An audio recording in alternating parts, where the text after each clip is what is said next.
This one on the north and west.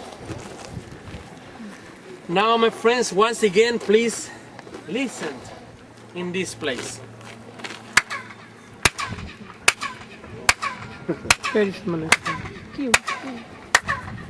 First, same as the first one. The same like that one. That means that only standing aligned to this staircase that is the north and that one that is the west, we can hear that noise. But amigos, it's not only clap for clapping.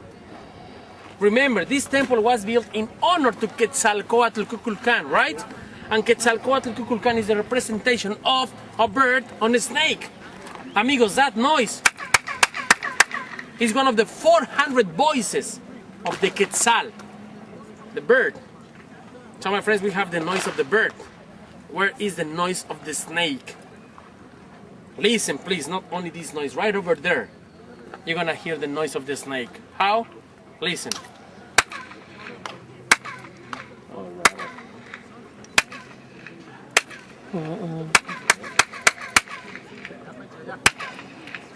The bird and the rattle.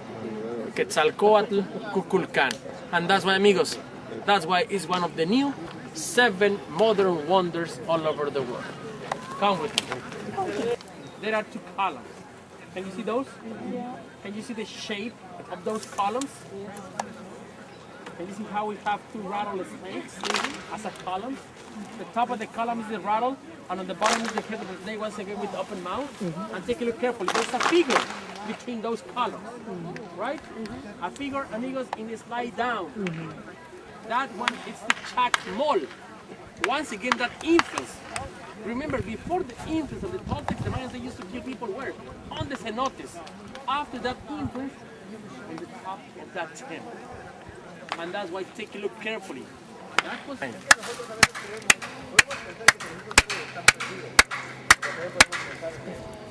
no bird. No bird. And amigos, that's why I told you only north and west. Why we cannot hear the noise in this place? One of the reasons, take a look how many stones we miss in this facade. Amigos, I told you 91 steps, and take a look, we have only 90. Unfortunately, the archaeologists, they couldn't rebuild this side of the temple because they couldn't find all those stones. But amigos, believe it or not, today we know where all those stones are.